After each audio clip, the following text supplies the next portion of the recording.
Friends and investors, welcome to the Cash Flow Show. I'm the CEO and founder of First Avenue Estate Agents and your boy in the private office that's dedicated to helping you make money on the monthly.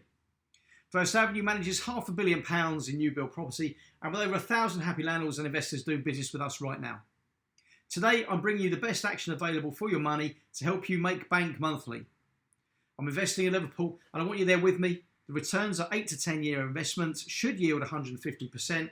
On your money and guaranteed 6% yearly cash flow minimum. Before we get into it, remember this is not a single property investment. Those deals are old school and costly to your time and cash flow. This is a multi-property investment where we need to buy at least 8 doors, and the more doors we can buy, the stronger our investment will be. Okay, the next clip you will see is Bradley from RW Invest in Liverpool talking about why Liverpool is the place to be right now. Let's get into it. Yeah, so go for it. Okay. City centre of Liverpool, very, very small comparative with a lot of other cities in the UK. It's very focused and dense city. End to end, we talk about the true city centre being here to here, where the ring road dips in. We're going to come across here, down, and it actually just kind of cuts across the back here. We've got Kensington off the backside, which is like, not like London Kensington, it's a bit of a no-fly zone. The only place in Liverpool city, or edges and peripherals of the city, where I would never ever be looking for anything is up here. So you've got really a 2 mile square. That's what your true city centre is. That's your L1, right? That's I mean L3 is up in this edge. L1 sits kind of here, and then L1 and L8 clip both sides of the ring road just here. We've got the Knowledge Quarter, which is one of the big buzz areas of the city right now. That's predominantly student focused. University? Yeah, we've got 3 unis in the city. So what they've done historically, we had campuses just dotted around the city. The council, along with the universities, are trying to move all of the students into one focused area. Apparently it's good for student retention, and we do have the highest student retention rates in Europe right now.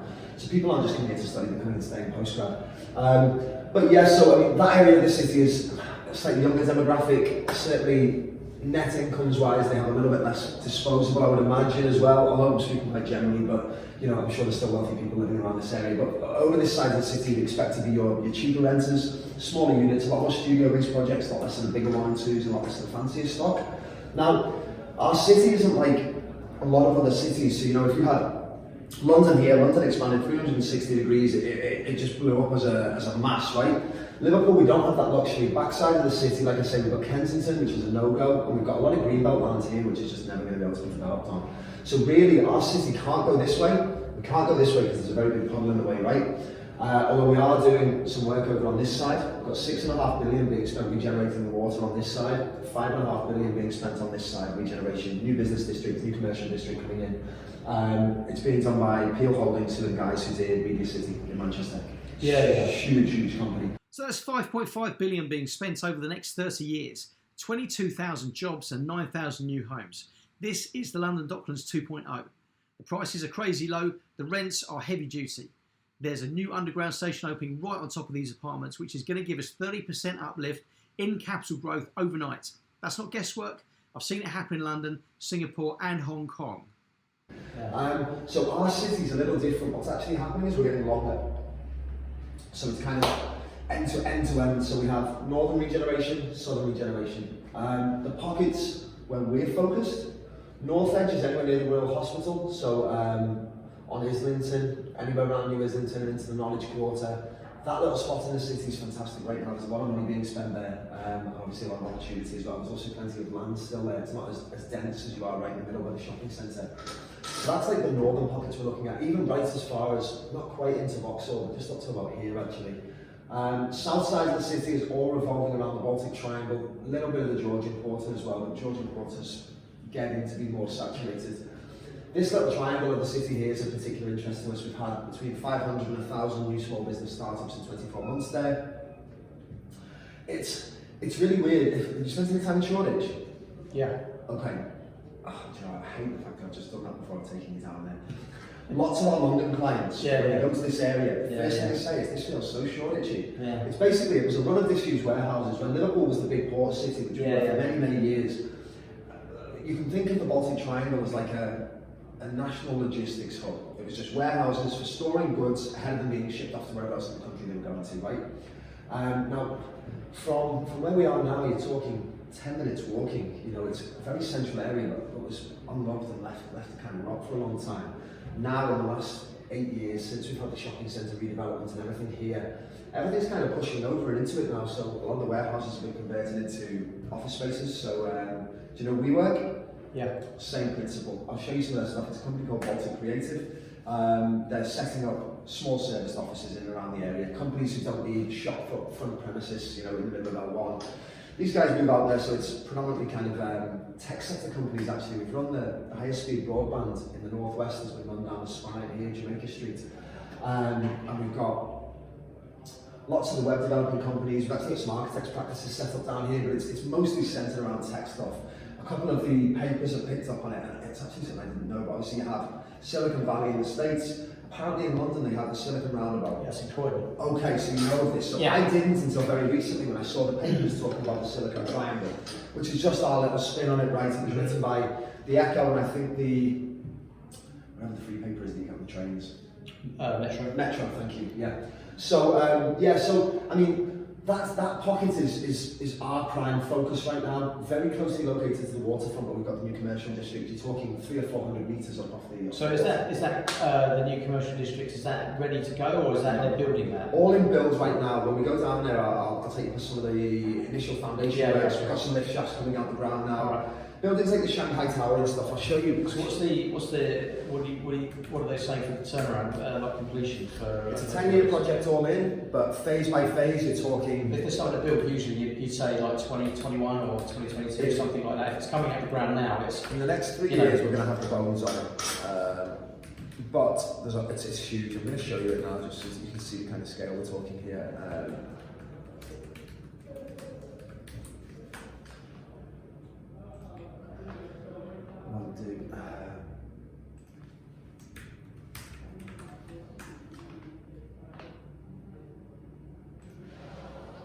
This is what we're trying to do. So that's going to come in the I know, right? So, Liverpool waters.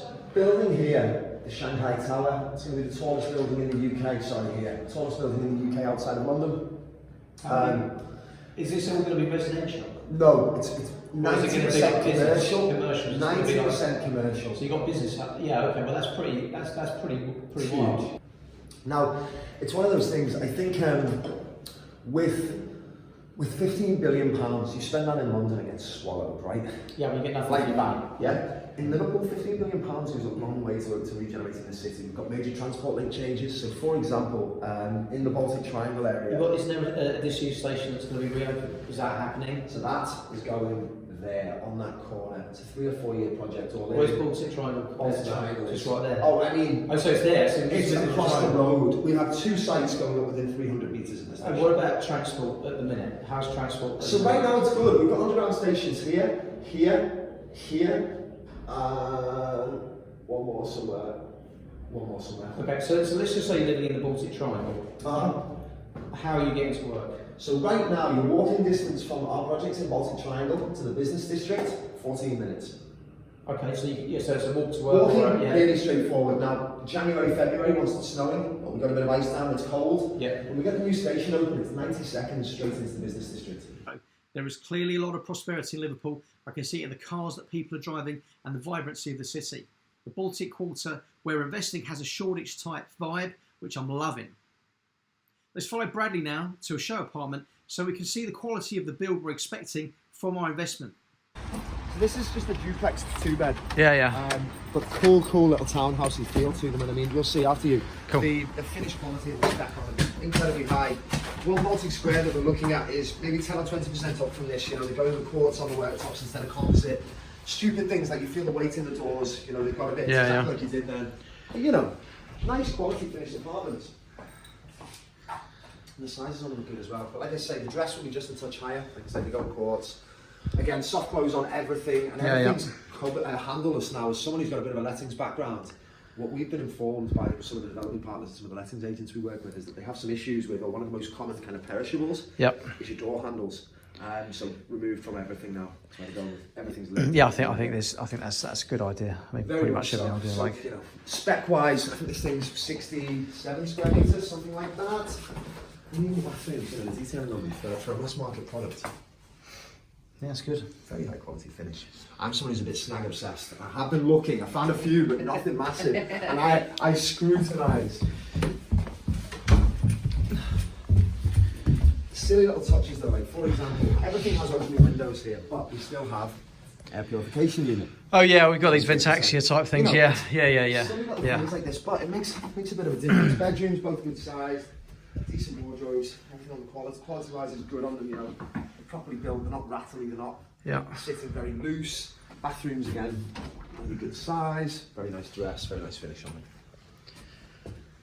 You know, perfect renting apartments. You can't really do much better. Like I say, I'm really, really picky. So the only things I've found so far, for example, you somebody does a lot of snagging, but have you done it in your time? Yeah, loads. Do loads of snagging. Silly things like little seal there. It's just tiny stuff. Yeah, I mean but those things get fixed. besides that, there's nothing when you walk around them. Stupid stuff like the waiting in the doors is proper, you know? Not cheap. We got.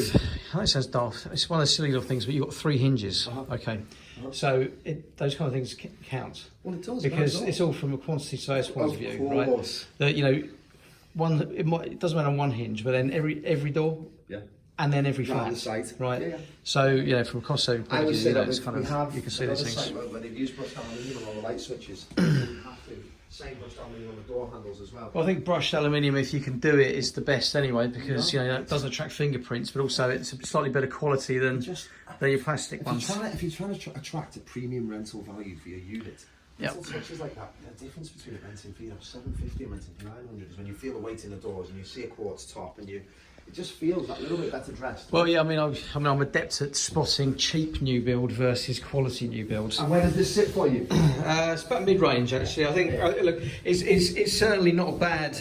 It's certainly, in actual fact, I mean, look, I'd be entirely happy with something like this myself. I think the kitchen. Sorry, I'm just recording it. Say hello to like about 1,000 of my investors. Okay, so. Yeah, I mean, for a 2-bed, the living room. I mean, I appreciate obviously open plans like the thing these days. Yeah. But there's still enough space, right? You know, you've still got a bit of separation as well. It's all right. I mean, I think you know, for me, I do like the open plan, but it's kind of like it's got a. This one's just about all right. If it was a bit further this way, then it wouldn't be. But it's just about on the limit. We're on the move again. This time we're heading over to Baltic Creative, which is like the London version of WeWork, to see how the area is currently taking shape. So, it's a company called Baltic Creative. And Liverpool's equivalent of kind of WeWork concepts in London. So these guys do small serviced offices for SME companies. Companies that don't necessarily need shop premises costing them 20 or 30 grand a month on Church Street. You know, these are companies that maybe don't have so much client-facing work going on. Lots of tech sector companies like these guys here, you know, Orchid Partnership, company in the city, architecture practices, you know, events companies, marketing companies, and they rent small office spaces in and around this area. Very, very clever. Absolutely fantastic for a time. Can't really go in because it's all right. Let's go and have a look at this. But incredible concept, right? Yeah. It's absolutely fantastic. These are the types of tenants we're expecting are going to be looking to take up apartments in this area, which is really important. You know, it's all good building beautiful apartment buildings, but there has to be a purpose for people to be there. Now these guys, just so you know, have bought up pretty much every warehouse space here. This one's theirs. The big tall brick structure there's theirs. If you come around here, there's one here and another 2 over the back. Next stop, the site where Parliament Square and its sister development Baltic Square are being built. No, literally all the footings are done. We've got steel frame arriving first week in Jan. So what's the completion on that? Completion's Q4 next year for phase 1, which is the tower, and then Q2 into 21 for the two or three little half blocks going over here. Yeah. Okay. We're full steam ahead though. All the trenches are dug, all the metal cages are in. They're just about to be refilled there. Okay. But you know, lovely site. I mean, you can see the viewpoint onto the cathedral from here. It's absolutely bloody outrageous. The crowning jewel of the whole Baltic Triangle area. Yeah. Framework. That framework we only started putting up 10 days ago. Absolutely. All right. site is all systems go. The final stop on the tour around Legacy's developments, and this one is in the city centre and completed a few years ago. We're going to see how the workmanship has stood up over time. Yeah, so Entry-level apartment with Legacy Developments. Same developer we're looking at Parliament Square with. This is one of the kitchens. This unit's actually one of the leftover units, and it's in an older building that we've redeveloped. So some of the structures and the shapes are a little bit awkward, which is why we have a couple of bits of dead space here. But just for quality checking, you know, TVs hung on the walls and the furniture packs coming in. Lovely, I love that little light fitting. Just as well, so this is Cool, isn't it? This is the entry level. This is their base. Yeah. This is the bottom area they do. So for example, composite worktop. The worktops will be quartz, you know. But brushed aluminium on the light switches. These are weight in the doors again. Look at the door handles. You never feel of them. They're proper, you know. Bathrooms, good size, good level of finish. You know. Yeah. You can't really demand more from a rental apartment. And do you know what? This is the smallest of the one-bed formats. So there's a TV in the bedroom as well. So it comes. So all this comes pre-hung, right? So Look at the size back for a storage area. Who gives you that much storage in an apartment? A small one-bedroom apartment. It's great for the suitcases. Yeah. And think, where's your Christmas tree going? Yeah. Festive. Do you know what I mean, though? So Again, soft close. Now's the bit where it doesn't. who else is offering TVs? Is this just something that you guys are offering as a part of the deal that you're offering, or is this typically something that gets offered with everything? We have been trying to push developers to do it a lot more than they used to. What we want to make it is we want to make it so that a guy can arrive with his suitcases in the morning and his apartment is literally in, stuff out in the wardrobes, ready to go. Blinds hung, you know, everything in and done. It just completely removes the headache out of the rentals. And if we have them dressed at a certain level, again, commands a premium rental value, Yeah, you know? certainly. It's why we don't offer the assurance periods. When clients say, oh, we're not going to take the furniture pack, it's like, okay, well, we're not going to guarantee your rent then. Because we can't guarantee the rent if someone's going to put cheap, tatty furniture in there, you know? It's nicely done. I've got to say, it's nicely done. It's a proper finished quality Yeah, product, yeah. you know? I mean, like you say, we don't work with the little guys anymore. We're only working with the big developers who know what they're doing properly and deliver on time and at a proper level. You know, like I say, this is the smallest apartments that they offer. You would not be unhappy if you had to rent this. Not at all. Not at all. So that's it. Liverpool's where it's at, and together we're going to buy into a development called Parliament Square. It's due for completion Q4 2020 with a year's guaranteed rent.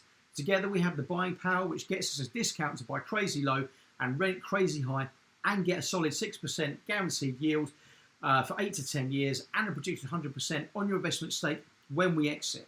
So that's 100% projected on exit and 60 to 72% on your principal back over the 8 to 10 year period, plus your principal back. Not only that, once we exchange, you will start earning your 6% straight away. So that's it. I'm going to be calling you soon. Feel free to call me in advance. Other than that, this is your boy Paul in the private office. I look forward to speaking to you soon.